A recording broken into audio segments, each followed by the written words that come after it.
Good morning, children. Today we are going to see smelting of copper pyrites ore.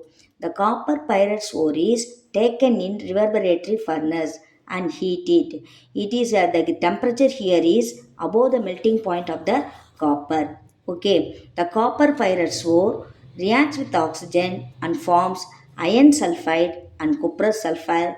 Cuprous sulfide, sulfur dioxide will be evolved. The formed iron sulfide reacts with oxygen and iron oxide will be formed, sulfur dioxide will be evolved.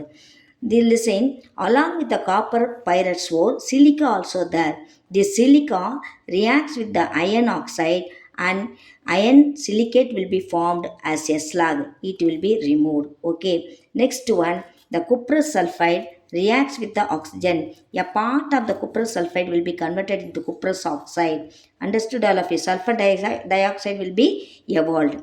The formed cuprous oxide and unreacted cuprous sulfide reacts one with another and copper will be obtained in the liquid form. Okay, each and every step sulfur dioxide will be evolved. This only happened in the smelting process of copper pyrites ore in reverberatory furnace.